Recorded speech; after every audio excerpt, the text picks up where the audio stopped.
আসসালামু আলাইকুম রহমতুল্লাহি বারাকাতু। আজকে রেসিপি ডুমুর ভাজা। ডুমুর কিন্তু অনেক রকমভাবে ভাজা করা যায়, কিন্তু আজকে আমি আপনাদেরকে আলু দিয়ে ভাজাটা দেখাচ্ছি। এর জন্য ডুমুরটাকে কেটে নিয়ে পানিতে রেখে দিয়েছি এবং আলুটাকেও কিউব করে কেটে পানিতে বা জলে রেখে দিয়েছি। এরপর কড়াইতে সর্ষে তেল দিয়ে দেবো। আচ্ছা, এখানে বলে দিই, এই রান্নাতে কিন্তু একটু তেলটা লাগবে, আর তেলটা কিন্তু সর্ষে তেল দিলে যে তেলে রান্নার যে ঘ্রাণটা, সেই ঘ্রাণটা কিন্তু খুবই সুন্দর আসবে। এরপর দুটো বড় সাইজের লঙ্কাকে ফাটিয়ে নেব। ফাটিয়ে নেওয়ার পরে এতে দিয়ে দেবো পেঁয়াজ কুচি দিয়ে এটাকে একটুকু নাড়াচাড়া করে হালকা করে ভেজে নেব এবং তারপর এতে দিয়ে দেবো লবণ দিয়ে আরও একটু কিছুক্ষণ নাড়াচাড়া করে নেব। ঠিক এই সময় আপনাদেরকে বলে দিই, ডুমুর কিন্তু আমাদের শরীরের জন্য খুবই উপকারী একটা খাবার। এবার এই ডুমুর কিন্তু অনেক রকমভাবেই রান্না করা যায় বা অনেক রকমভাবে ভাজি করা যায়। আপনাদেরকে এক এক সময় এক একটা রান্না বা এক একটা ভাজির রেসিপি, ডুমুরের রান্না আমি আপনাদের সঙ্গে শেয়ার করব। আজকে আপনাদের সঙ্গে শেয়ার করছি আলু দিয়ে ডুমুর ভাজার একটা রেসিপি। এই রেসিপিটা বাড়িতে একবার ট্রাই করে দেখবেন। এই রেসিপিটা খুবই টেস্টি হয়।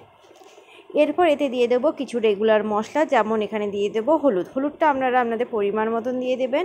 এখানে আমি আমার পরিমাণ অনুযায়ী 1.5 চামচ ডুমুর এবং আলুর পরিমাণ অনুযায়ী 1.5 চামচ হলুদ ব্যবহার করছি। এখানে 1 চামচ মতন গোলমরিচের গুঁড়ো, 1 চামচ ধনে গুঁড়ো, 1 চামচ জিরে গুঁড়ো। এই মশলাগুলো দিয়ে আর একটু ভালো করে পেঁয়াজটাকে কষিয়ে নেব। কষিয়ে নেওয়ার পর এরপর এতে দিয়ে দেবো ডুমুরগুলো। সমস্ত ডুমুরগুলোকে জল থেকে ঝরিয়ে সেটাকে আবার একবার ধুয়ে সেই ডুমুরগুলোকে দিয়ে দিয়েছি। ডুমুরগুলো কাটা দেখলে আপনারা হয়তো বুঝতেই পারছেন ডুমুরগুলোকে ঠিক কীরকমভাবে কেটে নিয়েছি। আচ্ছা, এখানে আপনাদের বলে দিই, ডুমুরগুলো যদি একেবারে ছোট হয় তাহলে সেগুলোর ভিতরে বীজ থাকে না, সাদা অংশ থাকে, সেটাকে ফেলার কিছু নেই। আর যদি একটু বড় হয় তাহলে দেখবেন অনেক সময় সাদা রঙের বীজ বা অনেক সময় পিঙ্ক কালারে বা গোলাপি কালারেরও বীজ হয়, সেই বীজ কটাকে ফেলে দেবেন। বীজ কটা ফেলে দিলেই দেখবেন এটা পরিষ্কার হয়ে গেছে। এটা কিন্তু কাটা বা পরিষ্কার করার কোনো ঝামেলা নেই। এরপর এখানে দিয়ে দেবো আলুগুলোকে কিউব করে কেটে নিয়েছি। কেটে নেওয়ার পর সেই আলু আর ডুমুরকে ভালো করে নাড়াচাড়া করে নেব। আচ্ছা, এখানে আপনাদের সঙ্গে একটা টিপস শেয়ার করি।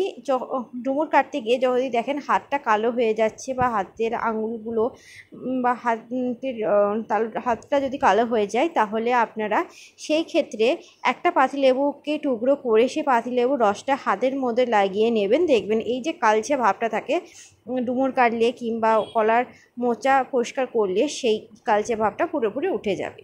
এরপর এটাকে স্টিমে রেখে দিলাম। স্টিমে রেখে দেবো মোটামুটি 5 থেকে 7 মিনিট। স্টিমে রাখার পর সেই ঢাকনাটা খুলে আবার একটু নাড়াচাড়া করে নেব। এখানে কিন্তু আপনাদের বলে দিই, এখানে জল দেওয়ার কোনো প্রয়োজন নেই। এই টোটাল রান্নাটা হবে কিন্তু ভাপে বা স্টিমে।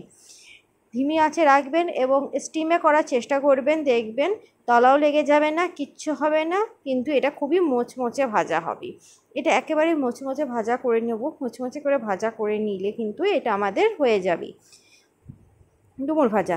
আচ্ছা, ডুমুর কিন্তু নামাবার আগে অবশ্যই লবণটা টেস্ট করে দেখবেন। যদি লবণটা কম হয় অবশ্যই উপর থেকে একটু লবণ দিয়ে নেবেন এবং দিয়ে নিয়ে আরও কিছুক্ষণ 2 থেকে 3 মিনিট মতন নাড়াচাড়া করে নেবেন।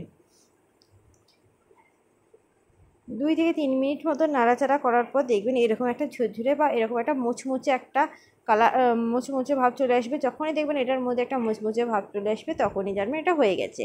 আর যদি দেখেন মুচমুচে ভাবটা আসেনি বা আলু বা ডুমুরটা যদি হালকা করে ভিতর থেকে যদি দেখেন যে কাঁচা থাকে, তাহলে অবশ্যই আরেকটুকু স্টিমে দিয়ে সেটাকে ভালো করে পুরোপুরি কুক করে নেবেন। আর নামাবার আগে অবশ্যই অল্প একটু গোলমরিচ, মোটামুটি 1 চামচ মতন গোলমরিচ দিয়ে তারপর সেটাকে একটু নাড়াচাড়া করে ওভেন থেকে নামাবেন। তাহলেই দেখবেন এই রেসিপিটা পুরোপুরি কমপ্লিট। তাই আজকের রেসিপিটা পুরোপুরি কমপ্লিট। যদি আপনাদের ভালো লেগে থাকে অবশ্যই লাইক, কমেন্ট, শেয়ার এবং চ্যানেলটি সাবস্ক্রাইব করতে ভুলবেন না। আর আমার একটা রিকোয়েস্ট, এই রেসিপিটা অবশ্যই বাড়িতে একবার ট্রাই করে দেখবেন। গরম গরম ভাতের সঙ্গে এটা লাগবে দুর্দান্ত। আজকের রেসিপিটা পুরোপুরি কমপ্লিট, তাই বাড়িতে একবার হলেও ট্রাই করে দেখবেন। এটা আমি আর একবার ভাপ দিয়ে নিলাম, কারণ ভেতরটা একটু কাঁচা ছিল বলে। এরপর ভাপটা দেওয়ার পরে এটাকে ঢাকনা খুলে আর একটুকু নাড়াচাড়া করে নেব এবং নাড়াচাড়া করার পর এটাকে একটি পাত্রে সার্ভ করব এবং গরম গরম ভাতের সঙ্গে সার্ভ করলেই রেডি আজকেকার রেসিপি আলু দিয়ে ডুমুর ভাজা।